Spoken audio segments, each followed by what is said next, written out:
Good afternoon. My name is Amanda Wire, and my project is on menstrual dysfunctions.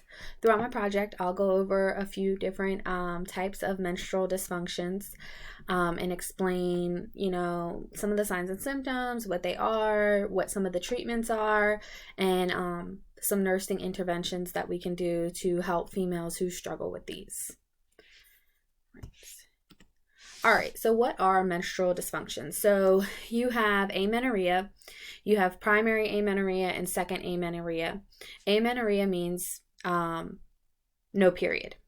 So then you have dysfunctional uterine bleeding.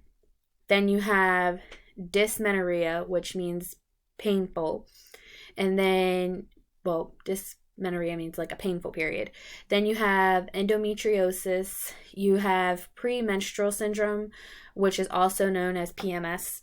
And then I also have pelvic inflammatory disease, which is also normally abbreviated to PID. All right. So to start with, what is amenorrhea? Amenorrhea means there's an absence of your period. So you do not get a period at all. So some of the common causes for amenorrhea could be the following. So contraception. So different birth controls can cause you to either have no period, a short period, a pause in your period. Personally, I have the bar in my arm, and this is my second go around with it. And my first bar, I would get a period like once a year. Or if I was super, super stressed out, I would get a period.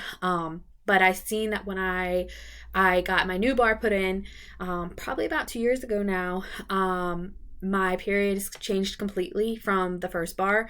And I feel like I still do the same things. I still work out a lot, but it's changed. So now that I get a period pretty frequently, maybe like once every other month, like it's becoming a new norm that I do get it versus before where I didn't get it at all. But the contraceptions that have both estrogen and progestin can cause to either stop your period or pause your period. I know people with the IUD who get no period whatsoever. Another reason why you would have no period would be if you were pregnant. And then lactation. So if you do breastfeed, it can take up to 12 weeks for your period to return. In some women, I learned in class that some women, they don't get a period at all while they breastfeed. And you can get pregnant even if you don't have a period while you're breastfeeding. So that's always something to keep in mind. Menopause, normally that's women in, I believe, age like 49 and up that go through menopause, and they will have no period at all. And then people with eating disorders, certain diets, and then excessive exercise. So primary amenorrhea is no period by the age of 16. And no like sexual characteristics by the age of 14. So females won't be really developed at all by the age of 14. By the age of 14, you normally do have some type of, your breasts have started to grow some. You will start to have some pubic hairs and things of that nature. Some of the causes for someone not to have a period at all by these ages would be an endocrine abnormality. Obviously a chromosome disorder, and sometimes just genetic traits with abnormalities could be a reason. So the diagnostic test that we would do for this, obviously we would check their hormone levels. We would want to get a full workup with their labs, see what's going on with them. And then also an ultrasound. We want to see what's going on. Like they would ultrasound to see what's going on with the uterus. Is there something, are there cysts or anything to see what's going on? And then they might have to go in laparoscopically to actually get a better view. So some of the treatments, it just depends on, obviously if it's an endocrine problem, is there replacement hormones we can give these women or young women to, get them back on track. But obviously if it's a chromosome or a genetic trait, there's not always so much that we can do about it. And with the endocrine abnormalities, like I said, we're going to try and correct the hormone imbalance. So for secondary amenorrhea, that means there's no period for 6 months or 3 cycles after your first period. So the cause of this would most likely be either A, you're pregnant, lactation. Like I said, it can take a while, up to 12 weeks for your period to return. An endocrine disorder as well, and eating disorders. Some women who, suffer with anorexia or bulimia, they're basically starving their body. So things start to shut down, and it's very common that you see young females that suffer with these disorders lose their period. So diagnostics tests that we can use for this as well is an MRI, see what's going on, CAT scan, and the ultrasound test as well. And obviously for the endocrine disorder, we would still, pull those labs, see what's going on. So treatments for this could be birth control, obviously, if they don't want any more babies, birth control. The hormone medication, there's a central oral contraceptive that may help restart the menstrual cycle, and then the estrogen replacement therapy. All right, so dysfunctional uterine bleeding. It's any change from the usual menstrual pattern. So it's common in adolescents and premenopausal women. People who are starting to get ready to go through that menopause state, sometimes they'll bleed very heavily, or it'll slow some. I know my mom, for instance, when she was getting ready to go through menopause, she said that she felt like she always had to have pads and tampons at the same time, that she bled heavy, which was very abnormal for her. So causes, it's caused by the ovulation. Also, it could be PID, which I said before was pelvic inflammatory disease. Neoplasm, which could be a tumor, and it could be cancerous or benign.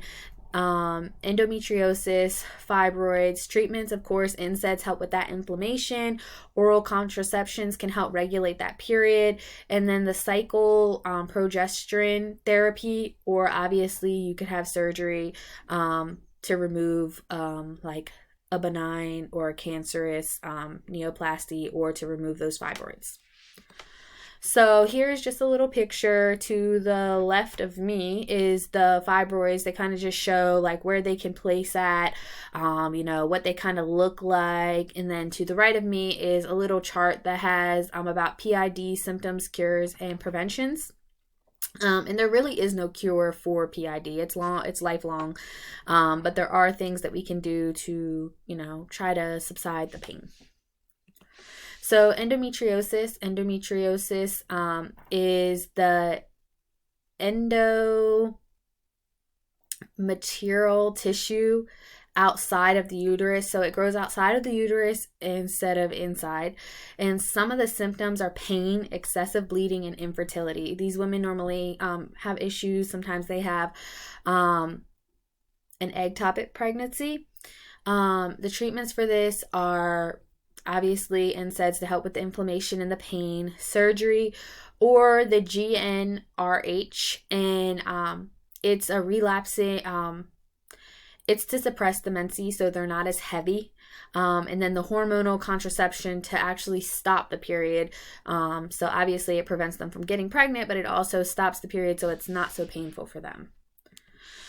This here is a little thing I grabbed, and this is all about PID. I feel like I really didn't know much about pelvic inflammatory disease until we started class. I'd heard of it, but really didn't understand.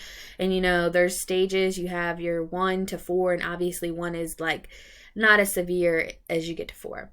But I thought this was pretty interesting. It goes over some common symptoms and how that more than 1 in 10 women are affected. A lot of people are affected with it, and they really don't know they have it until they've had it for a little while. So dysmenorrhea is a painful period. There's nothing technically wrong. It's just really painful, and it's usually 1 to 3 years after you do start your period.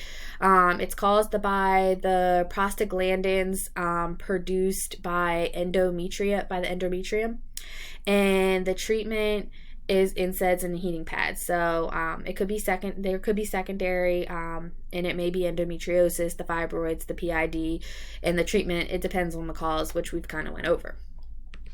So the premenstrual syndrome, the PMS, not every woman goes through PMS. I am one that normally doesn't PMS very often, and I believe it's probably because of my birth control.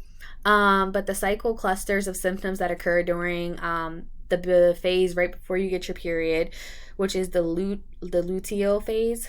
It's the signs and symptoms. You can have mood swings, your breasts get tender, you crave certain foods, you're fatigued, you're irritable, you're depressed. I will say, if anything, I'm always tired, and sometimes my back hurts, my lower back. The cause, they don't really know why we go through this technically, but some of the treatments that we can use to kind of help with this is, to exercise more often, diet. Sometimes if you keep a regular diet, it'll help some. And then stress management, always having somewhere where you can debrief, especially. My nursing interventions, I said, obviously we're going to assess pain, and give medication as needed. NSAIDs, I feel like, are very helpful with this, especially with the inflammation, and it helps reduce it. Also, other pain relief methods to help keep someone comfortable. So you have your heating pad, a quiet room, maybe finding a position to lay comfortable, like more pillows, things of that nature. And then also to educate the patient on different treatments that are available, depending on what disorder they technically have. Some disorders, like a painful period, there's not much we can really do to cure that technically, but you can always educate them on things they can do to help lessen the pain, and why it's important for the people who have certain, like if someone has fibroids, and they're on medication, why it's important to stay on track, and keep their medication regimen at the same schedule every day. Here is a list below of my references that I use. Thank you so much. I hope you have a wonderful day.